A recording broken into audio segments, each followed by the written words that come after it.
يضللنا فلا مضل له ومن يضلله فلا هادي له واشهد ان لا اله الا الله واشهد ان محمدا عبده ورسوله فاعوذ بالله من الشيطان الرجيم بسم الله الرحمن الرحيم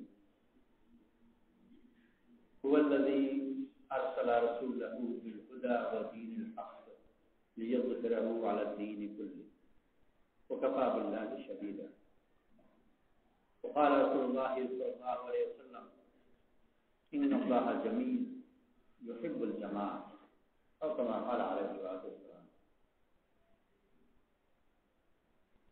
আল্লাহ তাআলা রাসূল করিম সাল্লাল্লাহু আলাইহি ওয়াসাল্লামকে দিন দিয়ে পাঠিয়েছেন আর এই দিন যেন বাকি সব দিনকে মিটিয়ে দেয় এটাই থাকে এটাই প্রাধান্য এটাই জয়ী হয়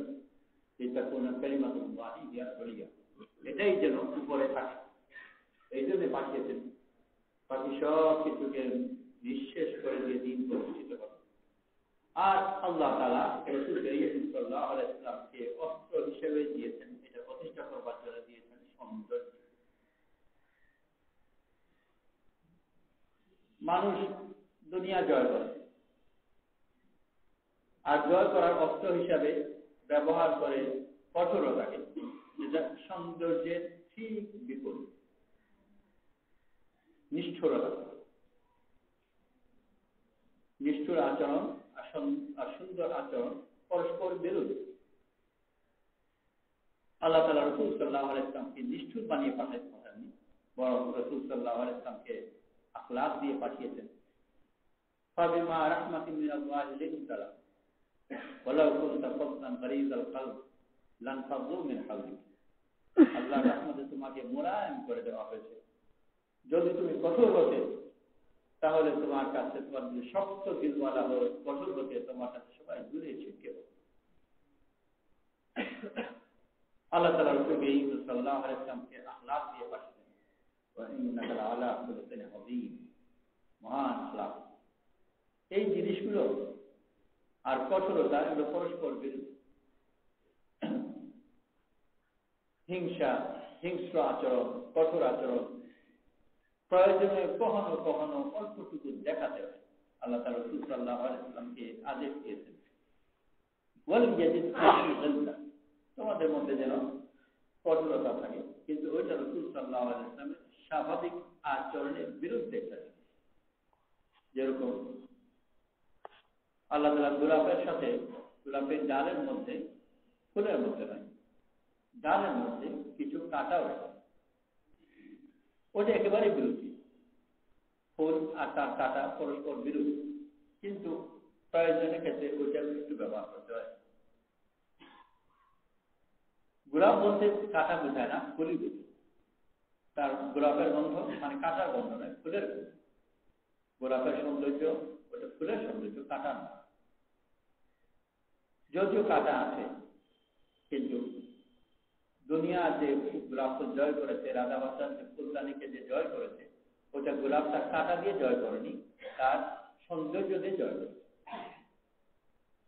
আল্লাহ তাআলা রাসূল করিম সাল্লাল্লাহু আলাইহি ওয়াসাল্লামকে পাঠিয়েছেন সুন্দর আমাল আল্লাহর পরিচয় দেওয়ার জন্য। আর আল্লাহর পরিচয় পেয়ে আল্লাহ নৈকট্য অর্জন করে বলটাও যেরকম যেন সে সুন্দর। আল্লাহ তাআলা নিজে সুন্দর, সেজন্য আল্লাহর নামগুলো সব সুন্দর। আসমাউল হুসনা, হোসন মানে সুন্দর, সৌন্দর্য। আল্লাহ তাআলার নামগুলো সব আল্লাহ তাআলার সৌন্দর্য প্রকাশ করে। এই জন্য তার নামগুলো হচ্ছে সুন্দর নাম সমূহ, যেগুলো সৌন্দর্য প্রকাশ করে। যে ইবাদত করে আল্লাহর নৈকট্য অর্জন করে, যত বেশি সেই নৈকট্য অর্জন করবে তার মধ্যেও আল্লাহ তাআলা এই সুন্দর ইবাদতগুলোর প্রতিফলন, তো তার মধ্যে ওই সুন্দর রং লাগে। সুবহানাল্লাহ, ওমান আহসানু মিনাল্লাহি সুবহানাহু ওয়া নাহনু লাহু আবিদুন। আল্লাহর রং, আর আল্লাহর চেয়ে কে বেশি রাখে, আর আমরা তারই ইবাদত করি। তো রাসূল করিম সাল্লাল্লাহু আলাইহি ওয়াসাল্লাম আল্লাহর ইবাদত সবচেয়ে বেশি করতেন। এই জন্য রাসূল সাল্লাল্লাহু আলাইহি ওয়াসাল্লামের আমালের মধ্যে, আচরণের মধ্যে সৌন্দর্য সবচেয়ে বেশি ছিল। এমনকি ইবাদতের মধ্যে পর্যন্ত এই স্নেহ, মমতা, যেগুলো শুদ্ধ আচরণ অংশ, ওগুলো ইবাদতের মধ্যেও ওগুলো ধরে যেতে। রাসূল করিম সাল্লাল্লাহু আলাইহি ওয়াসাল্লাম নামাজ পড়াচ্ছেন, নামাজের মধ্যে বাচ্চার কান্না শুনেছেন। নামাজের ভিতর চিন্তা করেছেন, ভেবেছেন যে সম্ভবত মা নামাজ পড়ছে আর বাচ্চা একাকি কাঁদছে। নামাজ সংক্ষিপ্ত করেছেন, ফরজ নামাজ, জামাতে নামাজ মানে ফরজ নামাজ সংক্ষিপ্ত করেছেন, যাতে বাচ্চারও কষ্ট না হয়, মায়ের কষ্ট না। তো আমরা তো এটা জানি যে নামাজের ভিতর অন্য ধ্যান করা তো মোটেই শুদ্ধ না। উন্নত নামাজের মিশাল দেওয়া হয় যে আলী রাতে নামাজ পড়ছিলেন আর পায়ের থেকে তীর বের করে নিয়েছে, তাও টের পান না। রাসূল সাল্লাল্লাহু আলাইহি ওয়াসাল্লাম নামাজের মধ্যে আবার বাচ্চার কান্না শুনছে, কোথায় তীর বের করা আর কোথায় বাচ্চা কান্না শোনা। আল্লাহ তাআলা রাসূল সাল্লাল্লাহু আলাইহি ওয়াসাল্লামকে এত জামে বানিয়েছেন যে ধ্যানও রাখতেন আর বাচ্চার কান্না শুনতেন। আর রাসূল করিম সাল্লাল্লাহু আলাইহি ওয়াসাল্লামের কাছে এটাও সম্ভব যে তীরের ব্যথা চেয়ে বাচ্চার কান্নার ব্যথা বেশি বড়। বাচ্চা যেন না, কারণ রাসূল সাল্লাল্লাহু আলাইহি ওয়াসাল্লাম আল্লাহ সিফাত নিয়ে এসেছেন, আর আল্লাহ সিফাতের মধ্যে জামাল অগ্রাধিকার পায়, জালালও আল্লাহ সিফাতের ভিতর, আর জামাল আল্লাহ সিফাতের ভিতর। জালাল বা রাজাবার সাথে যেটা থাকে, যেটা কি জানে বাংলা শব্দ কি, যারা ইংরেজিতে বলে ম্যাজেস্টি, বাংলাতে কি বলে না, সেটাই না। হ্যাঁ, ওরকম যে মহানের মধ্যে গৌরব, অহংকার, যেগুলো রাজা বাদশাহ ব্যবহার করে, আর রাজা বাদশাহের বাইরে কেউ ব্যবহার করে, আর রাজা বাদশাহ ব্যবহার করে একেবারে অসুবিধা। আলী নামে জর্ডানে একজন দরবেশ মতো ছিলেন, তাবলীগের সময় লাগাতেন, পরবর্তী তাবলীগের সময় লাগাতেন না, জমাতে গেলে অসুবিধা, কারণ জমাতে দুনিয়াদার মানুষের জমাত, আরো দরবেশ মানুষ, তো তিনি চলা বাকিদের চলা মুশকিল হল। সফর করতেন কিন্তু বিনা পাসপোর্টে। পাসপোর্ট এই জন্য সাথে রাখতেন না, পাসপোর্টের মধ্যে আছে জর্ডানের বাচ্চার পক্ষ থেকে দেওয়া পাসপোর্ট, আর ওখানে আছে জালালাতুল মালিক, মালিকের জালালাতের নাম দিয়ে পাসপোর্ট দান করা। যেমন সরকারের পক্ষ থেকে যেরকম পাসপোর্ট দিয়েছে, তো ওখানে বাচ্চার পক্ষ থেকে পাসপোর্ট দেওয়া হয়, আর বাচ্চার উপাধির মধ্যে জালালাতুল মালিক, জালালত শুধু আল্লাহ, সেই জন্য পাসপোর্ট দিত। আল্লাহর মধ্যে এই জলিল জাল্লা জালাল, কিন্তু আল্লাহ তাআলা জামাল অগ্রাধিকার, সৌন্দর্য বেশি প্রধান। আল্লাহ তাআলা আজিজুল যুল ইনতিকাম, গফুরুর রহিম, ওটার প্রকাশ বেশি। রহমতি সাবাকাত, কি বলা আছে, গজবি, আমার রহমত গজবে, প্রতিযোগিতা যখন দৌড়াচ্ছে, তো আল্লাহ তাআলা রাগ আর আল্লাহ তাআলা রহমত দৌড়ায়, কিন্তু আল্লাহ তাআলা রহমত আগে চলে। তো আল্লাহ তাআলা রাসূল সাল্লাল্লাহু আলাইহি ওয়াসাল্লামকে ওই সিফাতগুলো দিয়ে পাঠিয়েছেন, কিন্তু পাঠিয়েছেন দুনিয়া জয় করবার। আর দুনিয়া জয় করতে হলে যায় আমরা জানি ইতিহাসের মধ্যে যে তাকে কঠোর হতে হবে, তাকে হিংস্র হতে হবে, অপরজনকে নিঃশেষ করে দিবে, ধ্বংস করে দিতে হবে। আসলে যদিও একই শব্দ, কিন্তু জয় শব্দ প্রায় দুই সম্পূর্ণ ভিন্ন অর্থে ব্যবহৃত হয়, বিপরীত অর্থে। এই একই শব্দের বিপরীত অর্থে ব্যবহার হওয়া, এটা কোনো আশ্চর্য নয়, সব ভাষার মধ্যে বিভিন্ন জায়গায় থাকে। ফাবাশশিরহুম বিআযাবিন আলীম, তাদেরকে কঠিন কষ্টদায়ক শাস্তির সুসংবাদ, কষ্টদায়ক শাস্তির সুসংবাদ গমন করে। দেশে এটা ব্যবহার করে মজা দেখাবে। মজা দেখাবে বলতে কঠোর শাস্তি। বিপরীত বিপরীত কখনো বেশি শক্তিশালী হওয়ার জন্য বালাগাতের মধ্যে বিপরীত শব্দ ব্যবহার। মিন্নাল মুসলিমুন ও মিন্নাল কাসিতুন কুফরের ব্যবহার করে। কাসিত শব্দ তার কুফরের মোটেই না, ন্যায় বিচারতে পারে, শুদ্ধ আচরণ। আল্লাহ এই জয় শব্দ, জয় করা, দুই ভিন্ন শব্দে বিপরীত শব্দে সাধারণত ব্যবহার করে। রাজা বাদশারাও যুদ্ধ করে আর দেশ জয় করে, আর মানুষও মানুষের মন জয় করে। রাজা দেশ জয় করলো, ওই দেশে যে দেশকে জয় করলো ওই দেশের আগের রাজা ওখানে আর টিকতেই পারবে না, তার বংশের কেউ না, যদি থাকে তাকে ধ্বংস করবে, সে ধারে কাছে কোথাও থাকতে পারবে না, দূর গিয়ে যদি বাঁচিত বাঁচল, তার বংশ থাকবে না, তার কোন চিহ্ন থাকবে না, তার নামে যা কিছু সব নামগুলো পরিবর্তন করা হবে। মনও জয় করে। একজন পুরুষ মানুষ একজন মহিলার মন জয় করলো, তো মন জয় করা ওকে ওই দেশে তাড়িয়ে দেয় না, নিজের বাড়িতে নিয়ে আসে, আর একই করে থাকে। তো রাজা জয় করলো আর দেশ থেকে তাড়িয়ে দিল, আর মানুষকে জয় করলো আর একসাথে থাকতে আরম্ভ করলো। রাজা জয় করেছে, আগে রাজার নামে যেসব রাজধানীতে নাম ছিল ওগুলো পরিবর্তন করেছেন, তার নামও রাখেন। আর মন জয় করেছে, এখন বাড়ির নাম যাকে জয় করেছে তার নামে বাড়ির নাম রেখেছে। সম্পূর্ণ বিপরীত। একটা জয় করে ভালোবাসা দিয়ে,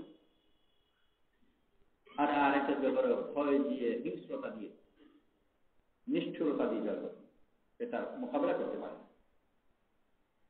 আল্লাহ তাআলা আম্বিয়া আলাইহিস সালাতু পাঠিয়েছেন দুনিয়া জয় করবার জন্য, আর এই উম্মতকেও আল্লাহ তাআলা পাঠিয়েছেন দুনিয়া জয় করবার জন্য। কিন্তু ওই রাজা বাদশাদের জয় করা নয়, বরং আখলাক দিয়ে, সৌন্দর্য দিয়ে জয় করা।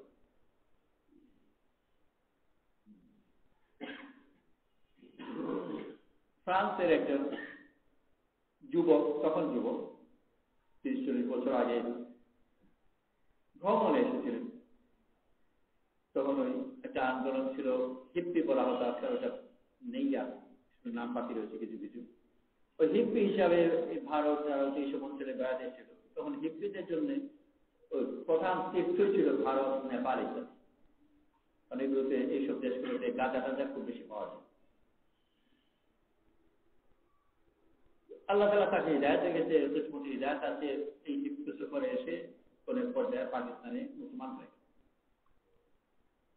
তারপর তবলিগের সময় লাগালো। রাইগঞ্জে যখন সময় লাগতো তখন আমার সাথে পরিচয় হলো, ওর সাথে পরিচয় হলো, আমি জামাতে কিছুদিন ছিলাম। পরবর্তীতে করাচি গিয়ে ইউসুফ বিন নুরি সাহেবের মাদ্রাসায় পড়াশোনা করে আলিম।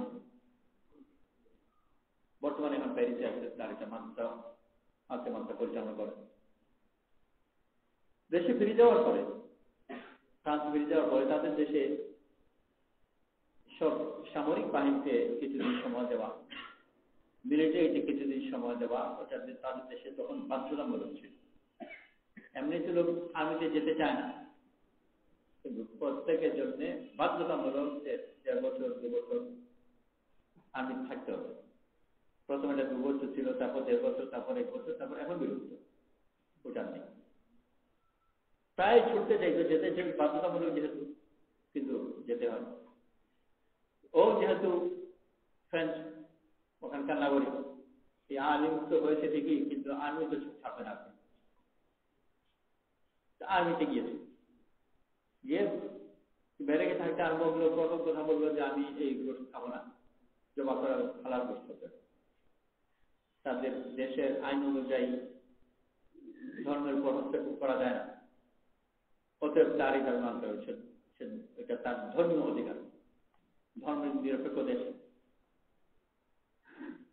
তো তারা বললো দেবে, কিন্তু তার ঘটনা করে সময় কাটাচ্ছে। তাদের পরিকল্পনা সম্ভবত ছিল যে বেশি যখন খোঁজা লাগবে তখন খাবে, আরেকবার খেয়ে ফেলেই তো হবে, তারপর আর দাবি রাখতে পারবে।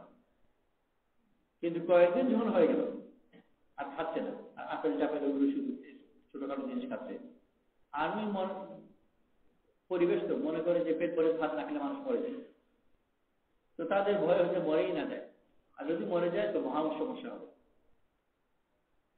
পত্রিকার এটা বাজনা মাঝে মাঝে একটা বাজনা পাবে, এমনি আর্মির বিরুদ্ধে সবাই তো জোগাড় করে দিল।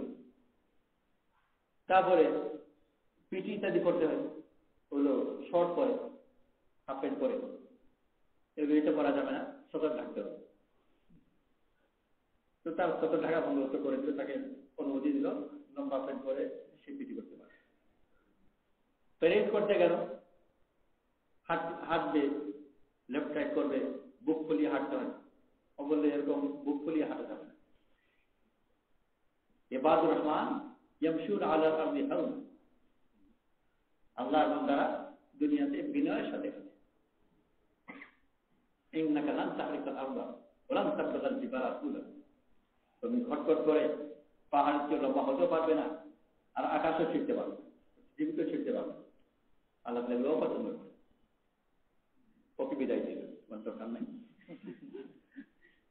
তো একজনকে রাখতে গিয়ে আমাদের আর্মি টিকানোই মুশকিল হবে। কথা হলো যে এই যে আর্মির পোশাক, তারপর ওদের প্যারেড, মাছ করা, জুতা শক্ত হিল থাকা, ঘন্টর শব্দ করা ইত্যাদি ইত্যাদি, এগুলো তো গোটা দুনিয়ায় প্রতিষ্ঠিত। আর এগুলো ছাড়া কেউ আর্মি চিন্তাই করতে পারে সব। আর এগুলো কেন করে? যে এছাড়া নিয়ম শৃঙ্খলা রাখা করে।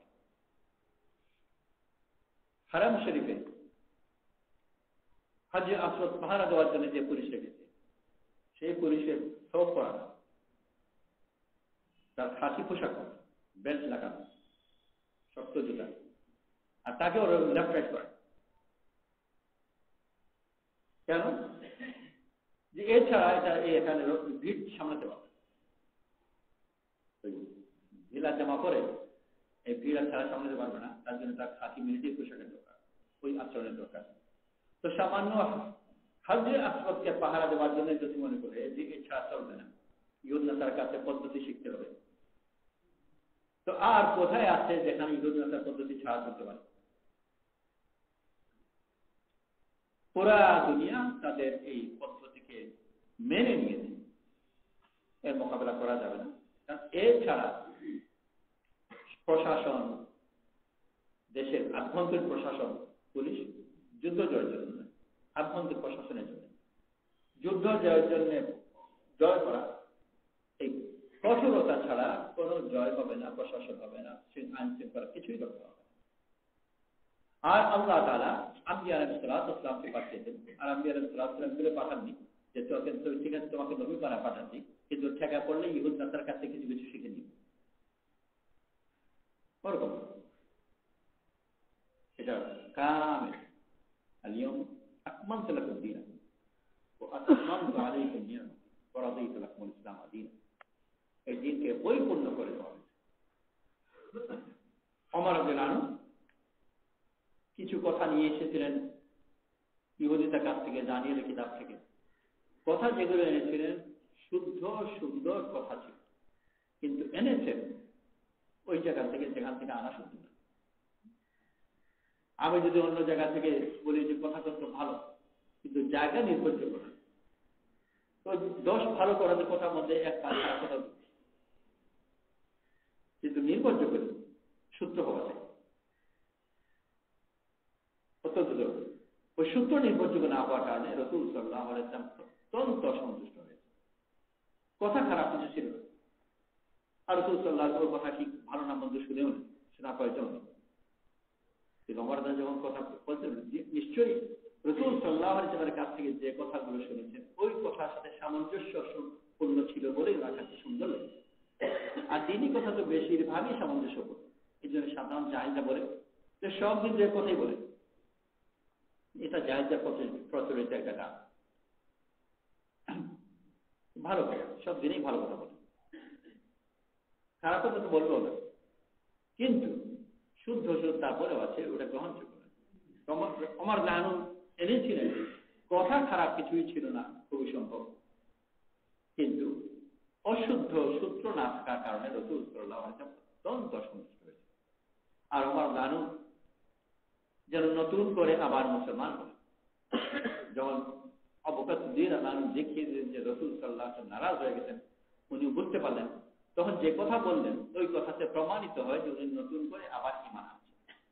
রাদিতু বিল্লাহি রাব্বান ওয়া বিল ইসলামি দীনান ওয়া বি মুহাম্মদ সাল্লাল্লাহু আলাইহি ওয়াসাল্লাম রাসূলান ওয়া নাবিয়্যান। এই কথা মানে আমি নতুন করে আবার মুসলমান হব। তো আল্লাহ তাআলা রাসূল সাল্লাল্লাহু আলাইহি ওয়াসাল্লামকে পাঠিয়েছেন দ্বীন প্রতিষ্ঠিত করার জন্য। কিন্তু এই দ্বীন প্রতিষ্ঠিত করার জন্য কোন বেদিনদের কাছ থেকে কঠোরতার আশ্রয় নেওয়ার কোনো প্রয়োজন নেই। আভ্যন্তরীণ প্রশাসনের জন্য কঠোরতা আশ্রয় নেওয়ার কোনো প্রয়োজন নেই। আর না হজে আসর পাহারা দেওয়ার জন্য ইহুদ নাসারার কাছ থেকে কিছু সাহায্য নিতে হবে।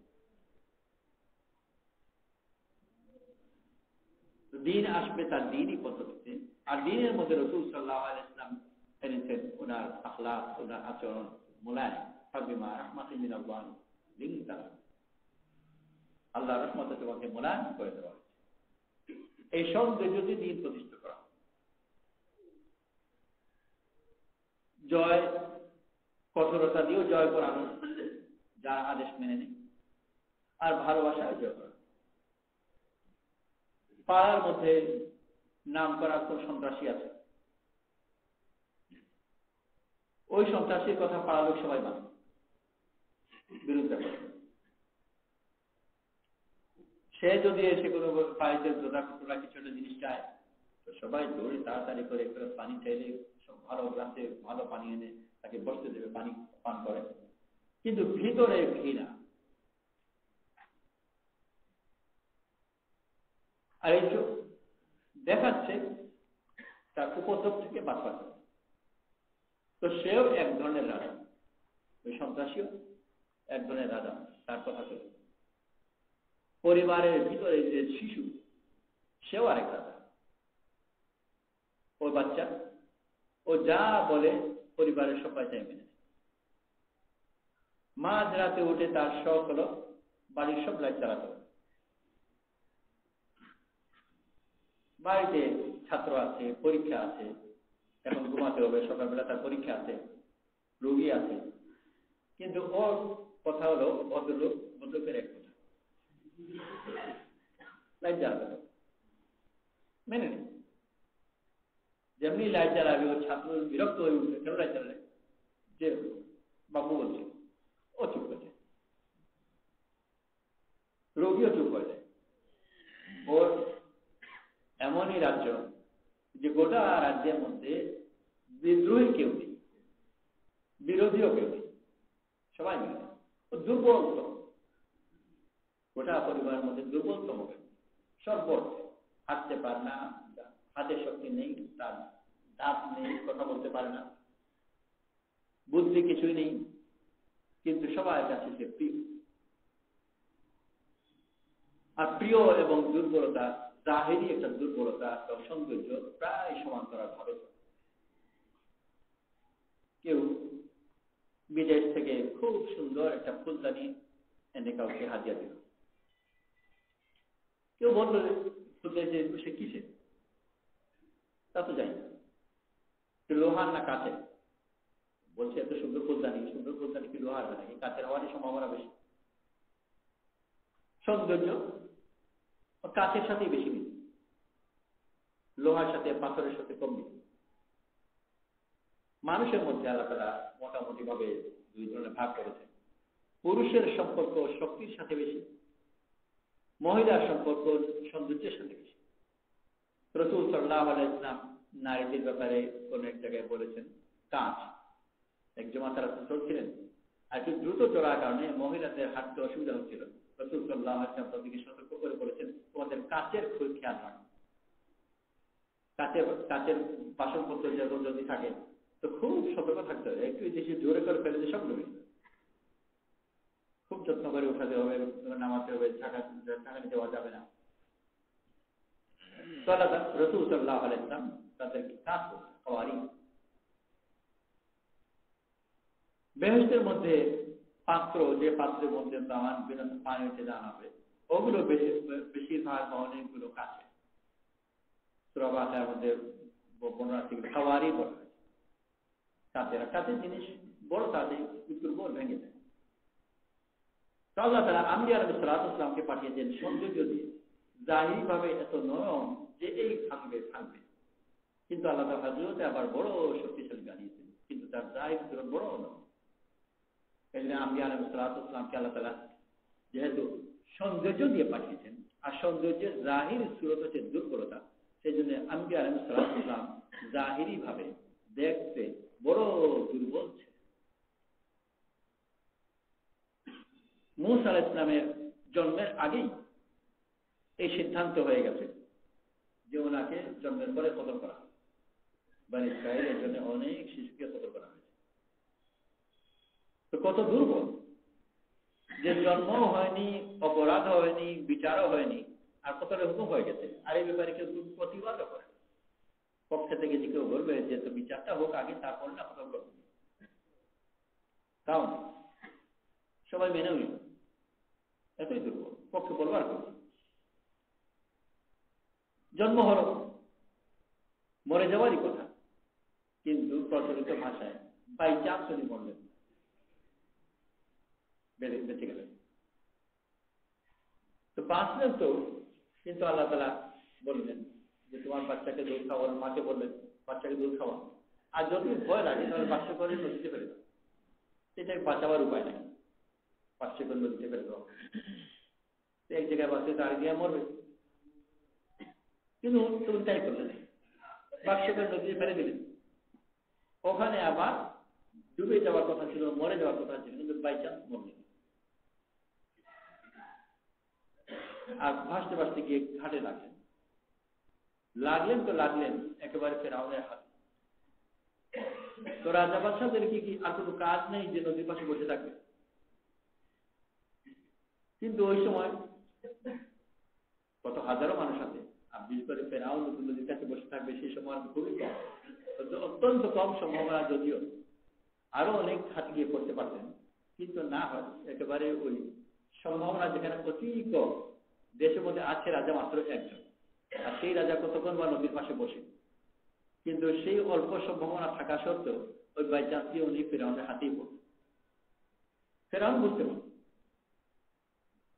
বিভিন্ন কারণে বোঝা, একটা হলো যুক্তি দিয়ে বোঝা খুব সহজ, কারণ বাচ্চাকে বাক্স করে বার ফেলেছে, এই কাজ কে করবে? বনী ইসরাঈল হবে, কারণ শিশু সে রাখতে পারছে না এই ভয়ে। এর চেয়ে আরো সহজ যুক্তি হলো বনী ইসরাঈলের আর ফেরাউন যে বংশে ছিল এদের জাত ভিন্ন, চেহারা দেখে চিনতে পারে, বাচ্চাই ছিল।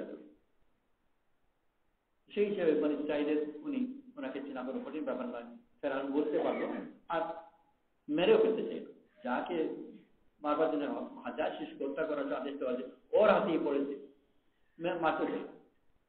আর মারতে চাইলে যে ওটা কোনো অসুবিধা উল্লেখ আছে, কারণ ফেরাউনের স্ত্রী বলেন না তাকে কত করবে, তার মানে মারতে চেয়েছে। তো মারতে বুঝতেও পারলো, মারতে চাইলো, কিন্তু শেষ পর্যন্ত আবার বাইচান্স মারল। তো মূসা আলাইহিস সালামের সম্পূর্ণ জীবনী ওরকম বাইচান্সের ঘটেছে। তারপর আবার বাইচান্স ধরা পড়লেন, এক মানুষকে বাইচান্স মেরে ফেললেন, আর তারা জানাজানি হয়ে গেল, আর তারা বিচার করলো যে ওনাকে কতল করা হবে। কিন্তু কতল করবার আগে বাইচান্স নিজে পথ হয়ে গেল, পালিয়ে গেল।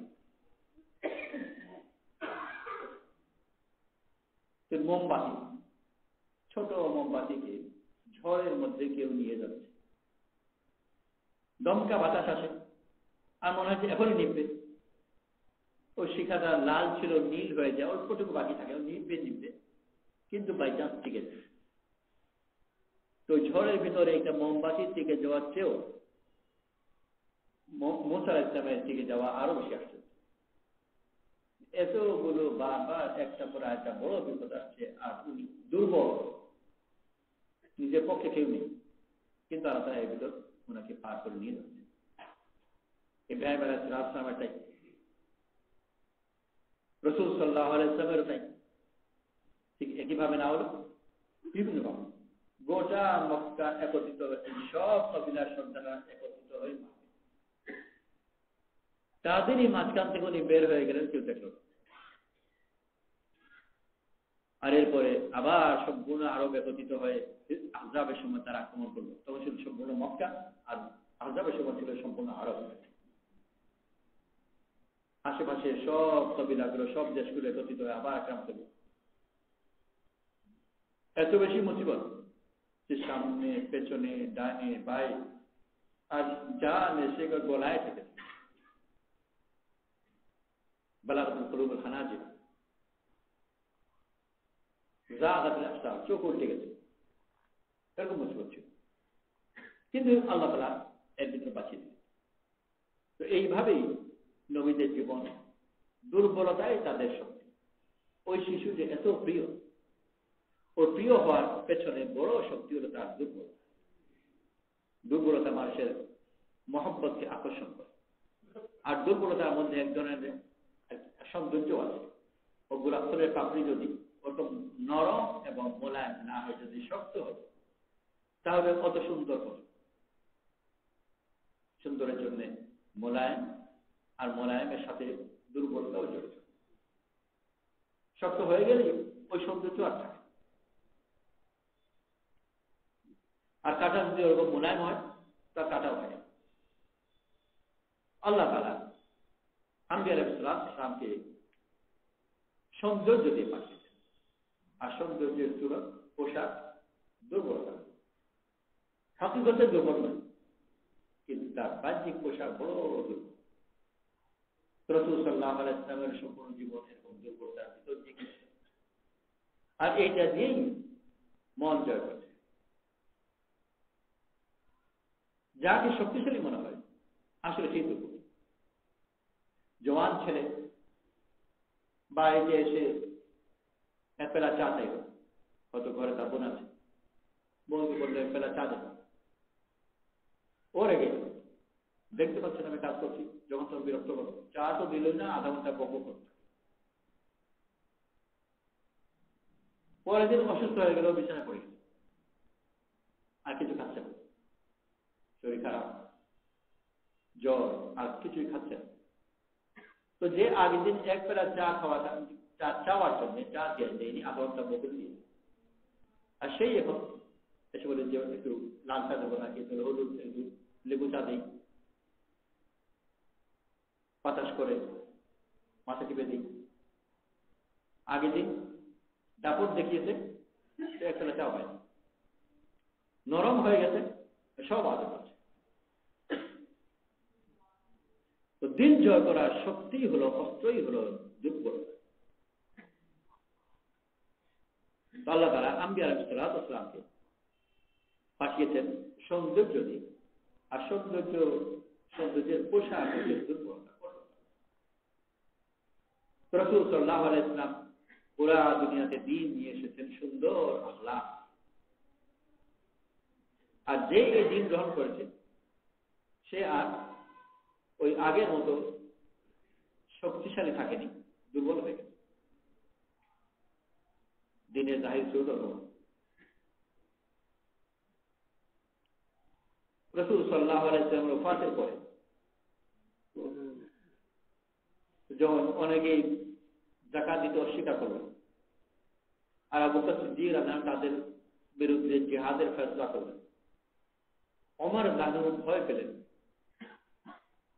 আর এসে আবু বকর সিদ্দিক রাদিয়াল্লাহু আনহুকে বললেন যে এখন আমরা দুর্বল অবস্থায় আছি, আপাতত এই যাকাতের কারণে জিহাদে না গিয়ে এই প্রসঙ্গে চুপ থাকি, পরবর্তীতে দেখা যাবে।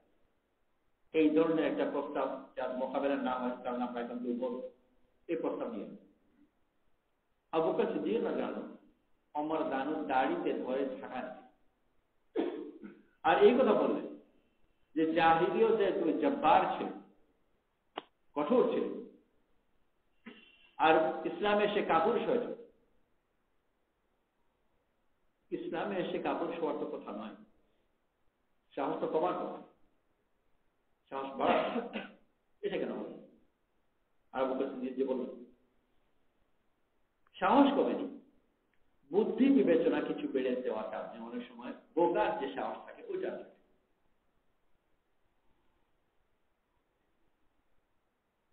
ছোট একটা কথা মনে পড়ছে, গুরুদাসপুরটা জায়গা নাটোরে। গুরুদাসপুরের এক ছেলে রাজশাহী ইউনিভার্সিটিতে পাশ করা, ওখানকার একটু ধনী লোকের ছেলে, চেয়ারম্যান কিছু তার ছেলে বোঝায়। তো ওখানে কোন এসব ঘোরাঘুরি করতো বেয়ারা ধরনের। এক বাড়িতে একজন মহিলা একাকী ছিল, পুরুষ মাস বাইরে গেছে, ওই সুযোগে সে ওই মহিলার উপর আক্রমণ করেছে। হইচই হয়েছে, তাকে ধরেছে, হাজতে গেছে। তারপর হাজতে ওখানে পিয়ানো যিনি ছিলেন উনি তাকে তবলিগের মেহনত করতেন, উনি এসেছে একটা প্রস্তাব দিলেন যে তুমি যদি 3 চিল্লায় চলে যাও তাহলে তোমাকে ছেড়ে। তো হাজতে তো ছুটবে, তো 3 চিল্লায় চলে গেল। এই জাতীয় চিল্লায় সাধারণত খুব একটা কাজের হয় না, কিন্তু ওর ব্যাপারে আলহামদুলিল্লাহ বেশ যে সময়টা অনেক ধরনের লাগছে, বেশ ভালোই আসন নিয়েছে। ফিরে এসে মকামি কাজও করতে লেগেছে। কিছুদিন পরে ওখানে একটা স্থানীয় শুরু করেছিল, যেহেতু এম এ পাস আছে আর পরিচিত লোকও, আর এখন দায়ী টুকু আছে, কাজ করে, সবাই তাকে উপরে যাওয়ার করতে পারে। 1 বছর পার হওয়ার পরে এখন তার নিসাবে চিল্লার সময় এসছে। তো নিসাবে চিল্লার জন্য আবার ওকে তশকিল করছেন ওই পিয়ানো আমি সাথে ছিলাম। ও নানান টাল বাহানা করছে, এখন যাবে না, পরিবার কোথায় রেখে যাবে ইত্যাদি। তো ওই অসুবিধাগুলোর কথা হচ্ছে বলছে, নানান অসুবিধা, কারণ ও যদি চলে যায় তার মানে পরিবারকে কোথায় রাখবে ইত্যাদি, এই অসুবিধাগুলোর কথা বলছে। এই অসুবিধার কথা যখন বলো যে এক পর্যায়ে টিএনএসে বলছিলেন যে হাজে যখন গিয়েছিল তখন পরিবারকে কোথায় রেখে গেছে।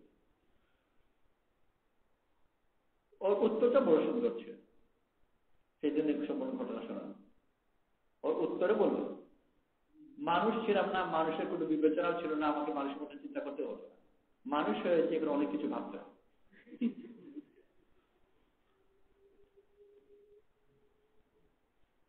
আমার যে কাপড় হয়ে গেছেন তা, কিন্তু অনেক কিছু যাকে ভাবতে হয় সেই ভাবনা তাকে জাহিরি দুর্বল বানিয়ে।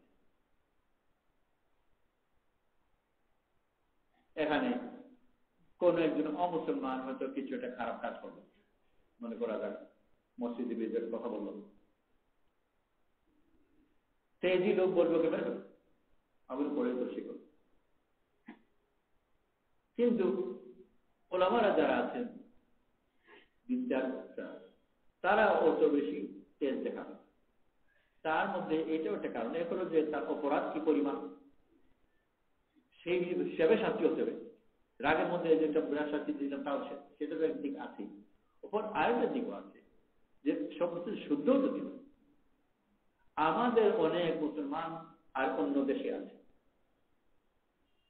এর একজনের উপর খুব রাগ দেখালাম, হয়তো ন্যায় বিচারই করলো, অন্যায় করলো, ন্যায় বিচারই করলাম, কিন্তু এর প্রতিক্রিয়া আরো হাজারো মুসলমান উপর কি হতে পারে, যে একটু দূর চিন্তা করে তাকে ওটাও করতে হবে। আর সেই সব ভাবনা তাকে দুর্বল করে দেবে। অন্যায় করেছে কিন্তু বিচার করা যাবে না। কেন বিচার করা যাবে না? যে একে যদি আমি ন্যায় বিচার করি তাহলে হাজারো মুসলমান অন্যায় বিচার হবে,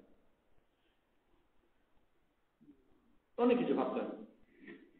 এইসব জিনিস সম্ভবত আমার দানুকে দুর্বল করে দিয়েছে, বলছি কাপুরুষ হয়ে গেছে। এরপরেও রাসূল সাল্লাল্লাহু আলাইহি ওয়াসাল্লামের জমানায়, আবু বকর সিদ্দিক রাদিয়াল্লাহু জমানায় ওমর দানু বড় দাপটি ছিল। আর রাসূল সাল্লাল্লাহু আলাইহি ওয়াসাল্লামের সামনেও গিয়ে অনেক সময় বলছে এটা করবেন। সফরে খাবার শেষ হয়ে গেছে, তাই তিনি সাদ ইবনে ওবাদা রাদিয়াল্লাহু ঋণ নিয়ে বা কিছু নিজের ছিল, উট জবাই করে ওখানে সবাইকে খাওয়াচ্ছে। কারণ বাপও খুব দানশীল ছিলেন, নিজেও দানশীল, করিম ইবনে করিম, আর খাওয়াচ্ছেন। রাসূল সাল্লাল্লাহু আলাইহি ওয়াসাল্লামের কাছে অনুমতি নিয়ে উট জবাই করতে যাচ্ছেন। ওই সফরে বা অন্য কোনো সফরে ওমর জানতে গেছেন, যে বলছে কি করতে যাচ্ছ? উট জবাই করে মানুষ খাবার নেই, সেদিন উট জবাই করছি, সবাই খাওয়াবেন, উট জবাই করবেন। রাসূল সাল্লাল্লাহু আলাইহি ওয়াসাল্লাম কাছে অনুমতি নিয়েছে, হবে না। চোরাম আসন। আবার রাসূল সাল্লাল্লাহু আলাইহি ওয়াসাল্লাম কাছে ফেরত এসেছে, এনে বলে ইয়া রাসূলুল্লাহ, যদি আমরা উট খেয়ে ফেলি আমাদের ফেরত যাওয়ার সওয়ারি থাকবে, একে উট জবাই অনুমতি দেবেন না? তো রাসূল সাল্লাল্লাহু আলাইহি ওয়াসাল্লাম বলে, তাহলে অনুমতি বাতিল। তো রাসূল সাল্লাল্লাহু আলাইহি ওয়াসাল্লামের কথার সামনেও উনি কথা বলতেন। এরকম এক ঘটনা, বহু ঘটনা। আর আবু বকর সিদ্দিক রাদিয়াল্লাহু বেচারা তো 2.5 বছর খেলাফত করেছেন, যে ওনার ভয়ে ভয়ে কথায় কথা ধরতেন। আর এরকম নয় যে খুব যেরকম বলেছে আদবের সাথে গিয়ে আক্রমণ করতেন। কেন করতেন? তাকে আবার আবু বকর সিদ্দিক রাদিয়াল্লাহু পরবর্তী খলিফা নিযুক্ত করলেন। আজল খলিফা নিযুক্ত করলেন। 6 জন বড় বড় সাহাবী আবু বকর সিদ্দিক রাদিয়াল্লাহু কাছে সুপারিশের জন্য গেলেন যে আপনি একটু চিন্তা করে দেখুন যে ওমরকে খলিফা বানিয়ে যাচ্ছেন, এখনই তার ভয়ে আমরা পেরেশান, আর খলিফা হয়ে আমাদেরকে পিছিয়ে। আর আবু বকর সিদ্দিক রাদিয়াল্লাহু খুব ভালো করে দেখেন, ওনার উপরই তো সব হামলা হতো, উনি সবচেয়ে বেশি জানেন। কিন্তু বড় আশ্চর্যের কথা, আবু বকর সিদ্দিক রাদিয়াল্লাহু তাদের এই কথাকে কোনো রঙ তাদের মোতমাইন করে দিলেন, বলেন না। আর মোতমাইন করে এই কথা বলে যে খলিফা হিসেবে তাকে নরম মোলায়েম করা, এই একটা ভবিষ্যৎবাণী পরিষ্কার করে দিলেন। আর যখন তারা আবু বকর সিদ্দিক রাদিয়াল্লাহুকে ভয় করতে বললেন, ইত্তাকিল্লাহ ফি ওমর, ওমরের ব্যাপারে আল্লাহকে ভয় করো, আবু বকর সিদ্দিক রাদিয়াল্লাহু উত্তর বললেন যে আল্লাহকে এবং ওমরকে আমি তোমাদেরকে বেশি দেব। খলিফা পরবর্তী অবস্থা আমরা জানি কিরকম ছিল। খুতবা দিতে দাঁড়িয়েছেন, আর ওনার জামা লম্বা ছিল, জামা লম্বা বেশি কাপড় লাগে, কাপড় বন্টন হয়েছে, তারা ভাগ পেয়েছেন, তারা যে ভাগ পেয়েছেন ওইটুকু কাপড় দিয়ে এত লম্বা জামা হয়। খুতবা দিতে দাঁড়িয়ে খুতবা বাদশাহ যেমন দাঁড়িয়েছেন, বলে চুপ করে আগে বলে তোমার জামা এত লম্বা জামা পেরে। আমরা খেয়াল করি খেলাফতের আগে যে ওমর ছিল, ওমরকে বলবে চুপ করো, বলা তো দূরের কথা, মনে মনে বলতে সাহস পাবে। ওমর রাদিয়াল্লাহু ফিরে তাকিয়েছেন, এই জাতীয় ঘটনা আছে, সাথে চলছেন, শুধু পাশ পেরেছেন ওনার তাকাবার জন্য, একদিন আগে বলতেছেন দিকে গিয়ে পড়ে গেছে, খুব অসুবিধা হয়েছে, আমি কি জানেন নাকি?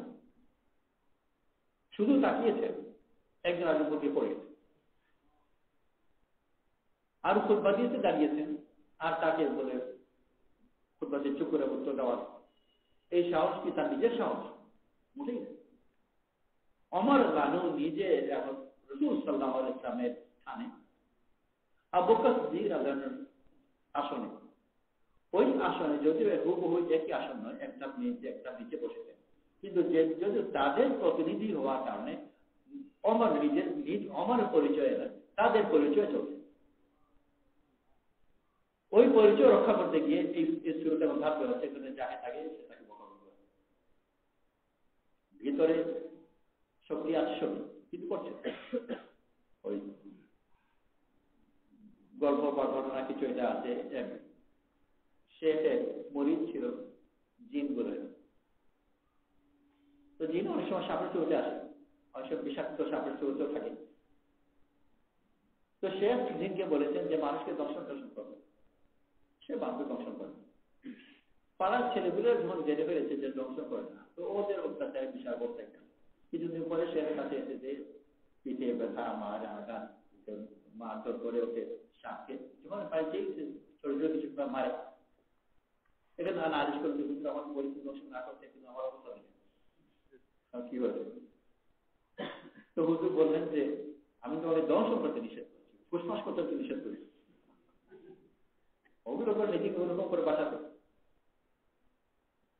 আবু বকর ওমর রাদিয়াল্লাহু নিজে যখন খলিফা হচ্ছেন, উনি জানেন যে এই আসন আসলে রাসূল সাল্লাল্লাহু আলাইহি ওয়াসাল্লাম, আর রাসূল সাল্লাল্লাহু আলাইহি ওয়াসাল্লামের পরে আবু বকর সিদ্দিক রাদিয়াল্লাহু নিজে যখন ওই স্থানে ওই দায়িত্ব নিয়েছেন, উনি চেষ্টা করেছেন যত বেশি পারেন রাসূল সাল্লাল্লাহু আলাইহি ওয়াসাল্লামের আবু বকর সিদ্দিক রাদিয়াল্লাহু ধরনে চলতে। আর ওই ধরনের চলার কারণে এখন উনার উপর ঢুকে যাবে। আর এই জাতীয় ঘটনা খলিফা হওয়ার প্রচুর আছে, ডানে থেকে বাইরে থেকে ওনাকে বলছে, পথে যাচ্ছেন, সওদা রাদিয়াল্লাহু আনহা, উনি বৃদ্ধা, বুড়ো বয়স, মহিলা এমনি ছোট, বুড়ো হওয়ার কাছে আবার পুজো হয়ে গেছে। রাস্তার মাঝখানে ওমরকে দেখে নসিহত করছে। ওমর একেবারে ওনার মুখের কাছে কান নেওয়ার জন্য আস্তে আস্তে কথা বলছে, রুহুর মধ্যে গিয়ে ওরা কথা শুনছে। উনি লম্বা নসিহত করছে, রুহুর মধ্যে থাকা লম্বা শুনতে সময় দূর করে, কিন্তু ওমর দানে নড়ছেন না। যতক্ষণ পর্যন্ত উনি কথা বললেন, ওমর দানে তো নিচু হয়ে ওনার কান কাছে রেখে ওনার তাফসীলে কথা শুনতে থাকে। তো যে কোনো কেউ ওনার কাছে কথা বলতে সাহস করে, যেমন ওনাকে দেখে রাস্তার মাঝখানে চলে আসো, কারণ রাসূল সাল্লাল্লাহু আলাইহি ওয়াসাল্লামকে আল্লাহ তাআলা যে সিফত দিয়ে পাঠিয়েছে, এখন উনি ওই সিফতেরও প্রতিনিধি। উনি একজন শাসনকর্তা, রাসূল সাল্লাল্লাহু আলাইহি ওয়াসাল্লামের পরিচয়ের সিফতের প্রতিনিধি। আল্লাহ তাআলা রাসূল সাল্লাল্লাহু আলাইহি ওয়াসাল্লামকে পাঠিয়েছেন পুরা দুনিয়াতে দ্বীন জয় করতে। ওই দ্বীন যে জয় হবে, ওইটা বাদশাদের অস্ত্র দিয়ে জয় নয়, বরং রাসূল সাল্লাল্লাহু আলাইহি ওয়াসাল্লামের সুন্দর আফতাব দিয়ে জয়। কারণ আল্লাহর সুন্দর নামগুলো প্রত্যেক মনের ভিতরে জায়গা, আল্লাহ যে সুন্দর সুন্দর নামগুলো আছে, ওই নামগুলোর পরিচয় দেওয়াই এই দিন। আর যে এই দিন দেবে তার নিজের মধ্যে এই সুগন্ধ শক্তি বেশি থাকবে। সেজন্য দিন প্রচার করতে গিয়ে নিজের কথা মানছে না, ওটা বড় বড় রাখছে। আল্লাহ মহব্বতে যদি হয় তাহলে সমস্যা। একজন সাহাবী, উনি নামাজ শেষ করতেন, প্রত্যেক রাকাত শেষ করবার আগে সূরা ইখলাস পড়তেন, সূরা ফাতিহা পড়লেন, কোরআন শরীফ পড়লেন, তারপর সূরা ইখলাস, তারপর নামাজ শেষ করতেন, প্রত্যেক রাকাতে সূরা ইখলাস পড়তেন। ফিরে আসা পরে জামাত একথা রাসূল সাল্লাল্লাহু আলাইহি ওয়াসাল্লামের কাছে তারা জানালেন, অর্থাৎ অভিযোগ। তার রাসূল সাল্লাল্লাহু আলাইহি ওয়াসাল্লাম এইভাবে তো পড়তেন, তো যেভাবে আমাকে নামাজ পড়তে দেখো, তো ওইভাবে হলো না। উনি নতুন একটা ধরন আবিষ্কার করেছেন। তো সাহাবারা রাসূল সাল্লাল্লাহু আলাইহি ওয়াসাল্লামের কাছে অভিযোগ করলেন। এতে প্রমাণিত হয় যেটা সুন্নাত বলে।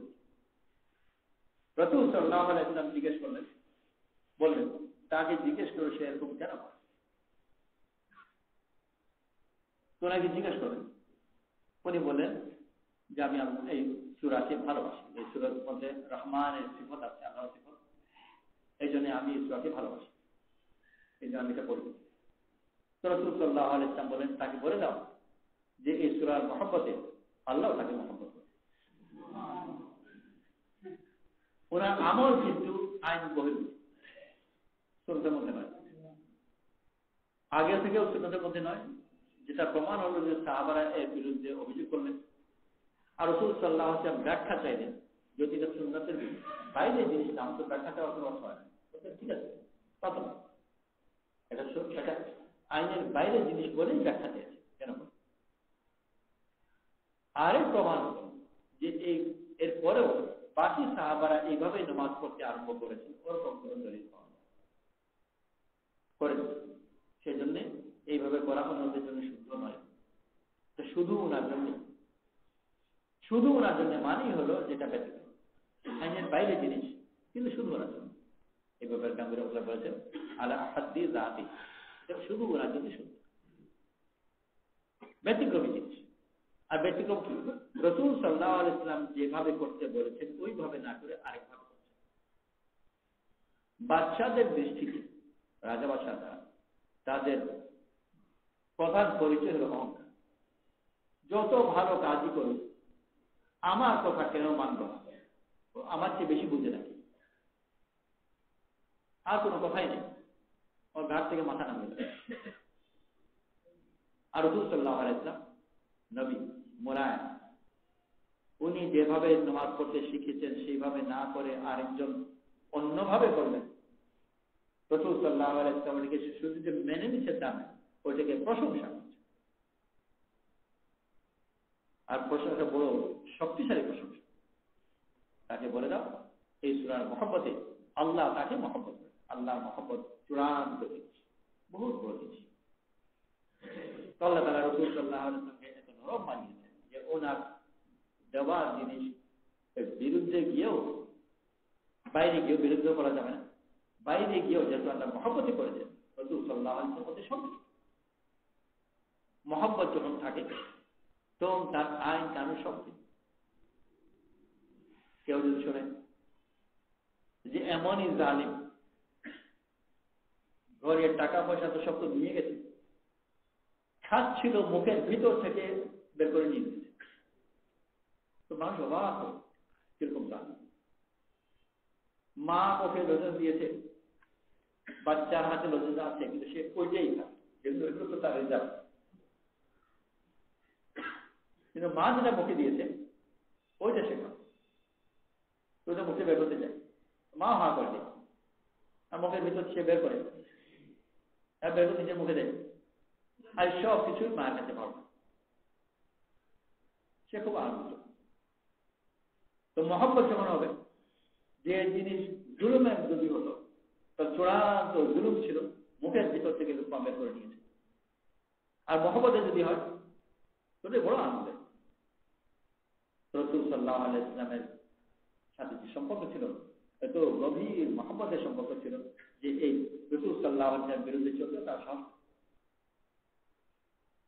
আল্লাহ তাআলা রাসূল সাল্লাল্লাহু আলাইহি ওয়াসাল্লামকে পাঠিয়েছেন দুনিয়াতে দ্বীন চিন্তা করতে, কিন্তু এটা রাজা বাদশাদের পদ্ধতিতে দিয়েও নয়, আর কানুন দিয়ে নয়। রাজা বাদশাদের এক অস্ত্র থাকে, দায়ী অস্ত্র হচ্ছে ঢাল তলোয়ার, আর তাদের প্রশাসনের অস্ত্র বিভিন্ন ধরনের আইন, যেগুলোকে কানুন কাওয়ানিন, দিনের মধ্যে কোনো কানুন, ওটা রাজা বাদশাদের প্রশাসনের শক্তি।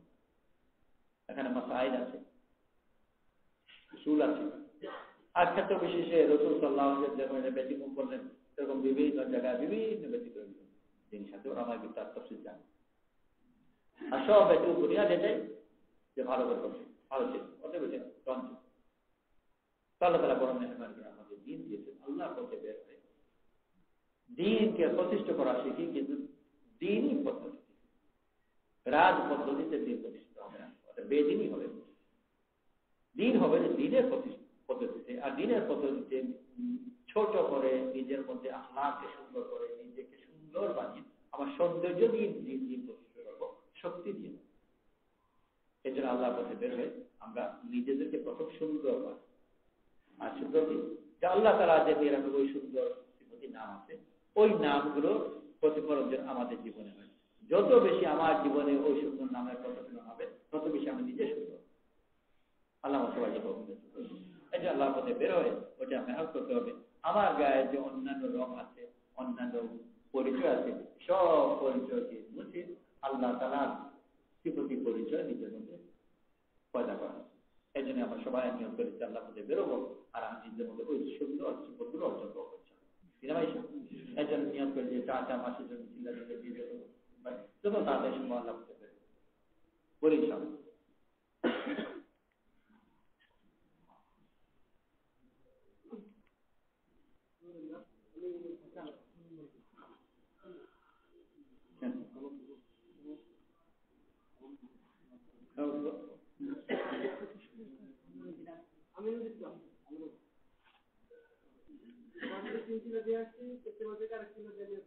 আল্লাহ